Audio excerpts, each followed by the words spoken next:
আসসালামু আলাইকুম প্রিয় শিক্ষার্থীরা, শুভেচ্ছা নিও। আমি মেহেরুন্নেসা, প্রভাষক আইসিটি, মির্জাপুর সরকারি কলেজ, মির্জাপুর, টাঙ্গাইল। অনলাইন ভিত্তিক আইসিটি ক্লাসে তোমাদের স্বাগত। শিক্ষার্থীরা, তোমাদের এই আইসিটি ক্লাস করার ক্ষেত্রে আমি প্রথম লেকচারে লেখকের নাম বোর্ডে লিখে দিয়েছিলাম। যারা বই কিনোনি তাদের ক্ষেত্রে আমি আবার বলবো, প্রকৌশলী মুজিবুর রহমান স্যারের ভয়েজার পাবলিকেশনের বইটি কিনে নিবে। বইটি অবশ্যই কিনতে হবে। বই ছাড়া কখনোই তুমি পূর্ণাঙ্গ শিখতে পারবে না। শিক্ষার্থীরা, প্রথম ক্লাসে আমি দুইটি রাইটারের বইয়ের নাম লিখে দিয়েছিলাম। আজকে আমি তোমাদেরকে অন্তত একটি বই কেনার জন্য অনুরোধ করব। যেহেতু শিক্ষার্থী তোমরা, শিক্ষা উপকরণ হিসেবে বই খুবই গুরুত্বপূর্ণ। আবার বলবো, ভয়েজার পাবলিকেশনের প্রকৌশলী মুজিবুর রহমান স্যারের বইটি যারা কেননি তারা অবশ্যই কিনে নিবে।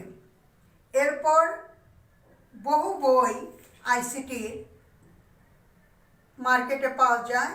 একাধিক বই কিনতে চাইলে আমার সাথে সরাসরি যোগাযোগ করে নেবে। প্রিয় শিক্ষার্থীরা, গত লেকচারে আমি চ্যাপ্টার 3 ডেসিমাল থেকে বাইনারিতে কনভার্ট করার অঙ্কগুলি করে দেখিয়েছি। আশা করি তোমরা বাসায় মনোযোগ সহকারে অঙ্কগুলি নিয়েছ এবং প্র্যাকটিস করেছ। আজকে তোমাদের তবে গত লেকচারে আমি ডেসিমাল থেকে বাইনারিতে রূপান্তর করার ক্ষেত্রে পূর্ণ সংখ্যার অঙ্ক করেছি। আজকে তোমাদের ভগ্নাংশের অঙ্ক ডেসিমাল থেকে বাইনারি রূপান্তর বা কনভার্ট করে দেখাবো। খুব মনোযোগ সহকারে অঙ্কগুলি খেয়াল করবে। এবার আসো প্রিয় শিক্ষার্থীরা, মনোযোগ সহকারে অঙ্কগুলি বুঝে নাও। 0.375 আমি একটি সংখ্যা লিখলাম। এটি হচ্ছে ডেসিমাল সংখ্যা। ডেসিমাল সংখ্যায় অবশ্যই সংখ্যা পদ্ধতির অঙ্কে নিচে অবশ্যই বেস দিতে হবে। এটি দেখে বোঝা যাচ্ছে যে এটি ডেসিমাল। ডেসিমালকে বাইনারিতে রূপান্তর, বাইনারিতে রূপান্তর কর। গতদিন আমরা ডেসিমাল থেকে বাইনারির পূর্ণ সংখ্যার অঙ্ক করেছি। আজকে ভগ্নাংশের অঙ্ক করব। এই ভগ্নাংশের অঙ্কের ক্ষেত্রে আমি সংখ্যাটি আবার লিখে নিব, 375। ভগ্নাংশের ক্ষেত্রে আমরা 2 দ্বারা গুণ করব এবং গুণের সময় আমি এই যে 2 দ্বারা গুণ করার জন্য লিখেছি এবং বাম দিকে একটি দাগ দিব। এই দাগটির কারণ হচ্ছে আমরা গুণ করার পর আমাদের যে রেজাল্টটি নামবে সেখানে ভগ্নাংশ এবং পূর্ণ সংখ্যা সহ রেজাল্ট নামবে। আমরা ভগ্নাংশকে ডান সাইডে লিখব, আর কোনো পূর্ণ সংখ্যা বের হইলে পূর্ণ সংখ্যাটিকে আমরা বাম পাশে বা বাম সাইডে লিখব। প্রিয় শিক্ষার্থীরা, আবার মনোযোগ সহকারে খেয়াল করো। আমি 2 দ্বারা গুণ করব। 2 দ্বারা গুণ করার পর যে ভগ্নাংশ সংখ্যা সেটি ডান সাইডে থাকবে এবং আমি যে দাগটি দিয়েছি দাগের বাম সাইডে পূর্ণ সংখ্যাটি থাকবে। পূর্ণ সংখ্যার ক্ষেত্রে যদি কোনো সংখ্যা আমরা না পাই সেক্ষেত্রে আমাদের 0 দিয়ে ওই জায়গাটি পূর্ণ করতে হবে। এবার আসো আমরা অঙ্কটি করি। 5 দুগুণ 10 0, আমাদের হাতে আছে 1, 7 দুগুণ 14 আর 1 15, 3 দুগুণ 6 আর 1 7। আমাদের কোনো পূর্ণ সংখ্যা নেই। 3 ঘর পরে দশমিক, এখানে দশমিক বসিয়ে দিলাম। এই পাশে অবশ্যই আমাদের কিছু লিখতে হবে। যেহেতু আমাদের কোনো পূর্ণ সংখ্যা পাইনি, এক্ষেত্রে আমরা এই পাশে 0 বসাবো। যেহেতু আমরা ডেসিমালকে বাইনারিতে রূপান্তর করছি বা ডেসিমালকে বাইনারিতে কনভার্ট করছি, আমরা সেই পর্যন্ত অঙ্কটি 2 দ্বারা গুণ করব যে পর্যন্ত আমাদের অ্যান্সারটি মিলবে না। আবার 2 দ্বারা গুণ করব, 0, 2 দ্বারা 0কে গুণ করলে হবে 0, 5 দুগুণে 10 0, 7 দুগুণে 14, একে 15, 15 3 ঘর, যেহেতু 15 এখানে 1টা আমি এই পাশে বসাবো। আমি খেয়াল করব, এখানে একটু খেয়াল করার ব্যাপার আছে। এখানে আমরা 1 বসাতে পারি, তারপর 3 ঘর পরে দশমিক লিখতে পারি, কিন্তু আমাদের জন্য সমস্যা হয়ে যাবে, এটি ভুল। আমরা একটু মনোযোগ সহকারে কাটাকাটি না করার কারণে আমরা 3 ঘর পরে যেহেতু দশমিক, আমরা এখানে দশমিক বসিয়ে পূর্ণ সংখ্যাটিকে এ পাশে বসিয়ে দিব। আবার খেয়াল করো, 0, 5 দুগুণে 10 0, 7 দুগুণে 14, একে 15, 3 ঘর পরে দশমিকের জায়গায় দশমিক বসবে, আর বাম সাইডে পূর্ণ সংখ্যাটি চলে আসবে। আবার আমরা 2 দ্বারা গুণ করব, 2 দ্বারা 0কে গুণ করলে হয় 0, 5 দুগুণে 10, 10 0, হাতে আছে আমাদের 1। তাহলে আমরা পূর্বের উপরের ধাপের কথা মনে রেখে গুণের ক্ষেত্রে দশমিকটি বসাবো, 3 ঘর পরে দশমিক, তাহলে এখানে দশমিক, আর যে হাতে 1টি আমাদের বাম সাইডে পূর্ণ সংখ্যা হিসেবে বসবে। আমাদের ডান সাইডে মিলে গেছে বলতে আর কোনো ডিজিট নেই, এখানে গুণ করার কিছুই নেই, আমাদের অঙ্কটি শেষ হয়ে গেল। প্রিয় শিক্ষার্থীরা, এক্ষেত্রে তোমাদের অ্যান্সার বা অঙ্কের মান তোমরা কাউন্ট করবে উপর দিক থেকে নিচ দিকে। আমি অ্যারো দিয়ে দেখিয়ে দেবো, এটি তোমাদের অ্যারো দিয়ে দেখিয়ে দিতে হবে। আমরা যখন পূর্ণ সংখ্যাকে বাইনারিতে রূপান্তর করছি তখন নিচ থেকে উপরের দিকে ডিজিট কাউন্ট করেছি। এবার আমরা রেজাল্ট বা ডিজিট অ্যান্সারটি কাউন্ট করব উপর থেকে নিচ দিকে।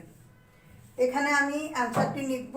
প্রিয় শিক্ষার্থীরা, এখানে অ্যান্সারটি লিখব। লেখার আগে যেহেতু এটি দশমিকের ভগ্নাংশে, শুরুতেই আমার একটি দশমিক বসাতে হবে এবং দশমিকের পর আমার রেজাল্ট কাউন্ট হবে 0 1 1, 0 1 1। অবশ্যই বেজ বসাতে হবে। আমি কিসে রূপান্তর করলাম? বাইনারিতে, তাই না? বাইনারি বেজ কত? বাইনারি বেজ হচ্ছে 2।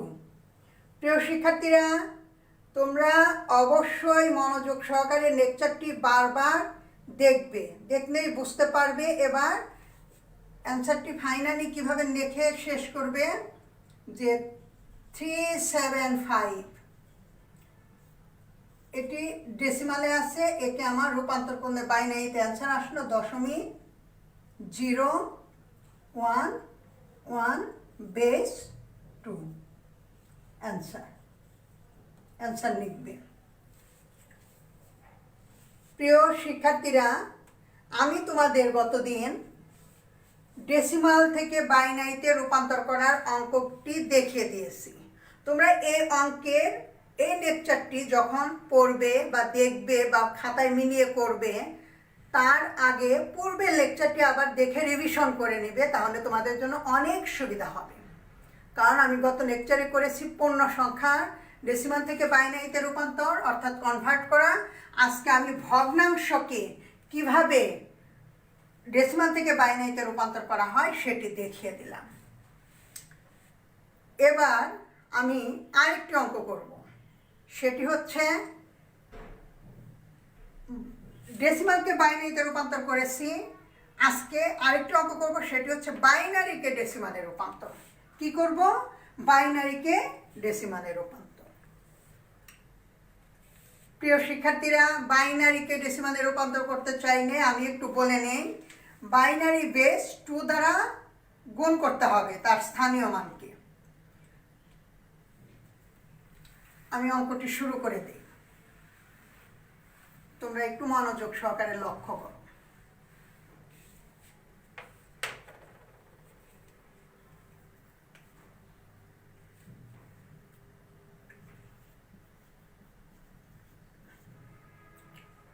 ওয়ান 1 0 1 1, এটা দেখে আমরা বুঝতেছি 01 যেখানে থাকবে অবশ্যই সেটি বাইনারি সংখ্যা এবং সংখ্যা শেষে ব্রেকেট ব্যবহার হবে এবং বেস 2, তা না হলে ভুল হবে। এটি দেখে যে কোনো ছেলে মেয়েকে বুঝতে হবে যে এটি কি সংখ্যা, বাইনারি সংখ্যা। বাইনারিকে কিসে রূপান্তর করব? ডেসিমালে রূপান্তর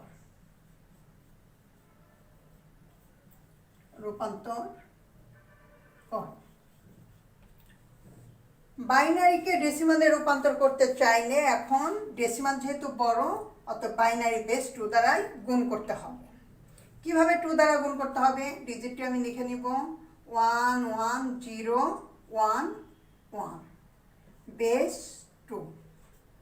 এবার খেয়াল করো আমি কি করছি। এক্ষেত্রে আমি ডিজিটটি দেখব কাউন্ট করে 1 1 0 1 1, 5টি ডিজিট আছে। 5টি ডিজিট আমি 5টি ডিজিটের ক্ষেত্রে এখানে যদি বলা যায় যে 5টি ডিজিটের টোটাল কত? 11,011। এবার অঙ্কে আসো। আমার বাম দিক থেকে লক্ষ্য করতে হবে। বাম দিক থেকে এখানে 5টি সংখ্যা আছে। 5টি সংখ্যার ক্ষেত্রে বাম দিকের ডিজিটটিকে আমি এখানে লিখব 1 1 ইন্টু বেস 2 2, বাইনারি বেস 2। 1কে বাইনারি বেস 2 দ্বারা গুণ করতে হবে, ডান দিক থেকে না, কিন্তু বাম দিক থেকে। এটি মনোযোগ সহকারে মনে রাখতে হবে। আর সিস্টেমটি হচ্ছে যে 1-এর পর কয়টি ডিজিট আছে? 1টা 2টা 3টা 4টা। 2 এর উপর পাওয়ার হবে 4। প্রিয় শিক্ষার্থীরা, আবার লক্ষ্য করো, বামের 1টি নিলাম, এরপরে গুণ চিহ্ন দিলাম, এরপর বেস 2 লিখে কয়টি সংখ্যা? 1 2 3 4, স্থানীয় মান হিসাব করতে হবে, করে তার বেস 4। বেস না, পাওয়ার হিসাবে 4 থাকবে। এরপরে প্লাস চিহ্ন দিতে হবে। দ্বিতীয় স্থানীয় মান 1, 1 এর সাথে ইন্টু দিয়ে আমি বেস 2 দিয়ে গুণ করতে হবে। এরপরে সংখ্যা হচ্ছে 1 2 3, পাওয়ার হচ্ছে 3। একইভাবে অনুরূপভাবে করে যেতে হবে। 1 ইন্টু 2, 1 না, এখানে খেয়াল করো 1 1 এর পর 0 0 ইন্টু 2, তারপর সংখ্যা হচ্ছে 2টি। এরপরে যে জিনিসটি সেটি হচ্ছে 1 ইন্টু 2 সংখ্যা হচ্ছে, এরপরে সংখ্যা আছে শুধুমাত্র একটি, পাওয়ার 1। এরপরে সংখ্যা হচ্ছে 1 1 ইন্টু 2, এরপরে কোনো সংখ্যা নেই, পাওয়ার হবে 0। এবার কিভাবে আমরা ক্যালকুলেশন করব? 2 এর উপর যদি 2 টু দি পাওয়ার 4 থাকে তাহলে কয়টা 4? 4টা। 4 4 16, প্লাস এখানে 2 এর উপর যদি কিউব থাকে তাহলে কয়টা 2? 3টা। 2 2 4, 4 2 8। এরপর আমাদের এখানে 0 দিয়ে 2 টু দি পাওয়ার 4 যদি হয় ক্যালকুলেশন করলে, কিন্তু 0 দিয়ে গুণ করলে পুরাটাই 0। এরপর 2 এর উপর পাওয়ার 1, তাহলে শুধুই মাত্র 2 আসবে। এখন একটি খুব গুরুত্বপূর্ণ ব্যাপার মনে রাখতে হবে অঙ্কটি করার সময়। তোমরা 9 10 বা ইন্টারমিডিয়েটে অনেক জায়গায় করেছো, কোনো জায়গায় যদি কোনো ডিজিটের উপর পাওয়ার 0 থাকে সেটা কিন্তু 0 নয়।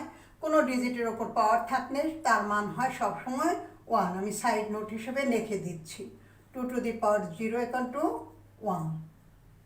তাহলে এখানে আমার গুণ করলে হবে 1। 16 আর 8 24, 25 26 27। খেয়াল করো, 16 আর 8 24, 25 26 27। প্রিয় শিক্ষার্থীরা, 27 আমরা এভাবে 27 লিখে শুধু রাখতে পারবো না। আমাদের যেহেতু অধ্যায় 3য় সংখ্যা পদ্ধতির অধ্যায়ে যেহেতু আমরা সংখ্যা পদ্ধতির অঙ্ক করছি, অবশ্যই বেজ ব্যবহার করতে হবে। ডেসিমালের ক্ষেত্রে বেজ হবে 10, বাইনারির ক্ষেত্রে বেজ হবে 2, অক্টালের ক্ষেত্রে বেজ হবে 8, এবং হেক্সাডেসিমালের ক্ষেত্রে বেজ হবে 16। এখন আমাদের 27-এর পর যদি বেজ না দেয় তাহলে ভুল হবে, আমরা রূপান্তর করেছি ডেসিমালে, তাহলে এখানে বেজ হবে 10। প্রিয় শিক্ষার্থীরা, আমার তাহলে 11011 এই বাইনারি সংখ্যাটি ডেসিমালে কনভার্ট করার পর অ্যান্সার এসেছে 27। তাই আমরা এখানে ফাইনালি রেজাল্টটি লিখব 11011 বেস 2, ডেসিমালের মান হচ্ছে 27 অ্যান্সার। প্রিয় শিক্ষার্থীরা, তোমাদের চ্যাপ্টার 3 সংখ্যা পদ্ধতির দুটি পার্ট, একটি হচ্ছে সংখ্যা পদ্ধতি, ডেসিমাল, বাইনারি, অক্টাল, হেক্সাডেসিমাল সংখ্যাগুলি খুব ভালো করে জানতে হবে। আমি তোমাদের 2 লেকচার আগে সংখ্যাগুলি নিয়ে খুব ভালোভাবে আলোচনা করেছি এবং সংখ্যাগুলি কিভাবে তৈরি করতে হয় তাও দেখিয়েছি। প্রয়োজনে ওই লেকচারটি আবার দেখে নিবে। এরপর সংখ্যা পদ্ধতির অঙ্কগুলি আমি করছি। গতদিন তোমাদের ডেসিমাল থেকে বাইনারির পূর্ণ সংখ্যার অঙ্ক করেছি, আজকে ডেসিমাল থেকে বাইনারির ভগ্নাংশের একটি অঙ্ক করলাম এবং এখন তোমাদের আরেকটি অঙ্ক করেছি বাইনারিকে ডেসিমালে রূপান্তর। আশা করব তোমরা বুঝতে পেরেছো। তবে যেহেতু তোমরা স্টুডেন্ট, অঙ্কগুলি তোমাদের নতুন, তোমরা লেকচারটি বারবার দেখবে, বইয়ের সাথে মিলিয়ে নিবে, সেই সাথে খাতায় তুলে নোট করে রাখবে। আশা করি তোমরা নিয়মিত পড়ালেখা করবে। ধন্যবাদ জানিয়ে তোমাদের লেকচার আজকে এখানে শেষ করছি। আল্লাহ হাফেজ।